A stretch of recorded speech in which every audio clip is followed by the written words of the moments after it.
कराची में ख़बर ईंदा हलो त कराची डिवीज़न में इलेक्शन कमीशन चूंड नतीजा जारी करे छॾिया। कराची में 235 सीटुनि मां पीपल्स पार्टी 93 सीटूं खणी मैदान मारे वरितो। जमायत इस्लामी 86 सीटूं खणी ॿिए ऐं PTI 40 सीटुनि सां टे नंबर ते मौजूद। नून लीग 7 ऐं JUI 2 सीट्स खटियूं। TLP जा 2 ऐं 2 आज़ाद उम्मीदवार कामयाब।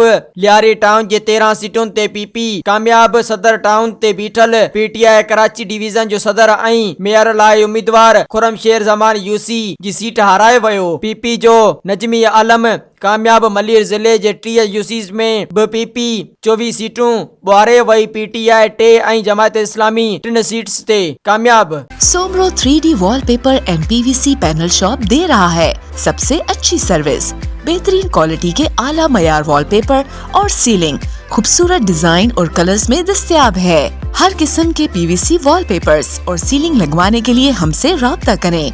हैदराबाद, कासिमाबाद, लतीफाबाद, जामशोरो, मीरपुर खास और सिंध के मुख्तलिफ शहरों में सर्विस मौजूद है। Soomro 3D wallpaper and PVC panel. राब्ता नंबर रंजन अली सोमरो 0333 370 2516। WhatsApp 0333 370 7886। मज़ीद ख़बरन ऐं तफ़सीलात लाइ विज़िट कयो असांजी वेबसाइट www.awamiNewsHD.com ऐं ॾिसंदा रहो अवामी न्यूज़ HD।